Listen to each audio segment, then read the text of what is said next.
সম্মানিত দর্শক শ্রোতা, মাহে রমাদানের রোজার শেষে সাদাকাতুল ফিতরের একটি বিষয় রয়েছে।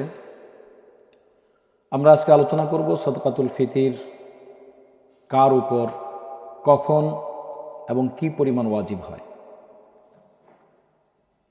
সাদাকাতুল ফিতর মূলত একজন সুস্থ মস্তিষ্ক বিশিষ্ট মুসলমান এবং বালেগ ব্যক্তির উপরে যদি তার কাছে ঈদ উল ফিতরের দিন সুবহে সাদেকের সময়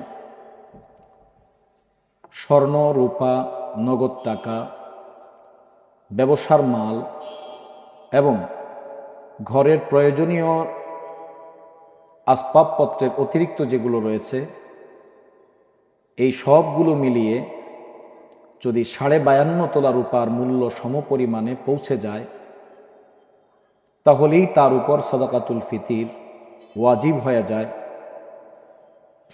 যার উপর সাদাকাতুল ফিতর ওয়াজিব হয় সে তার এবং তার নাবালিগ সন্তানাদির পক্ষ থেকে সাদাকাতুল ফিতর আদায় করতে হবে। এক্ষেত্রে সৈয়দনা আব্দুল্লাহ ইবনে আব্বাস রাদিয়াল্লাহু তাআলা আনহুমা থেকে আবু দাউদ শরীফের বর্ণনায় এসেছে, রাসূলুল্লাহ সাল্লাল্লাহু আলাইহি ওয়াসাল্লাম সাদাকাতুল ফিতরকে ফরজ সাব্যস্ত করেছেন তথা বাধ্যতামূলক সাব্যস্ত করেছেন। তুহরাতাল লিস-সাইমি মিনাল লাগবি ওয়ার রাফাসি ওয়া তু'মাতাল লিল মাসাকিন। একদিক থেকে রোজাদারের জন্য তার নিরর্থক কাজ এবং অহেতুক কাজকর্ম থেকে তার রোজাকে পবিত্র করা, অপর দিক থেকে গরিব অভাবী ব্যক্তিদের জন্য খাদ্যের ব্যবস্থা করা। এই দুইটি লক্ষ্যকে সামনে রেখে রাসূলুল্লাহ সাল্লাল্লাহু আলাইহি ওয়াসাল্লাম এমন সামর্থ্যশীল ব্যক্তিদের জন্য সাদকাতুল ফিতরকে ফরজ তথা বাধ্যতামূলক করেছেন। দ্বিতীয় বিষয় হলো, যার উপর সাদকাতুল ফিতর ওয়াজিব কতটুকু পরিমাণ তিনি আদায় করবেন। এক্ষেত্রে মনে রাখতে হবে যে শরীয়তের পক্ষ থেকে সাদকাতুল ফিতর আদায় করার ক্ষেত্রে 5টি বস্তুকে নিসাব তথা মাপকাঠি হিসাবে সাব্যস্ত করা হয়েছে। সেই 5টি জিনিস হলো জব, খেজুর, পনির, কিশমিশ এবং গম। এই 5টি বিষয়কে শরীয়ত মাপকাঠি সাব্যস্ত করেছে।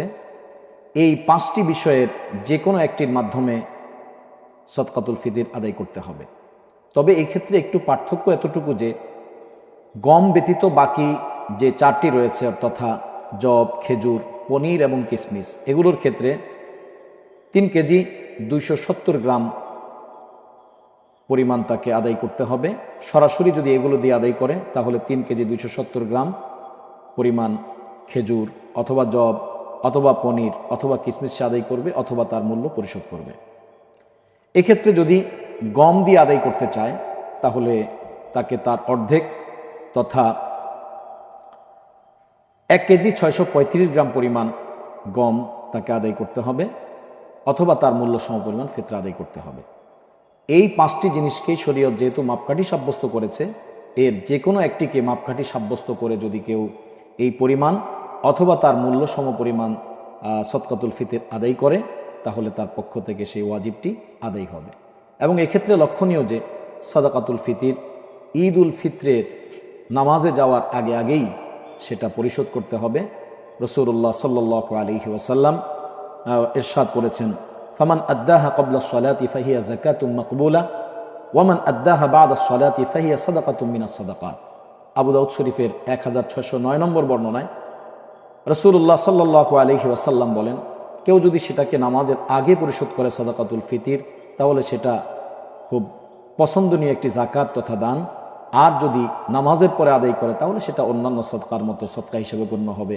কাজেই এক্ষেত্রে নিয়ম এবং উত্তম পদ্ধতি হলো ঈদ উল ফিতরে যাওয়ার আগেই নামাজের আগেই তা পরিশোধ করে দেওয়া।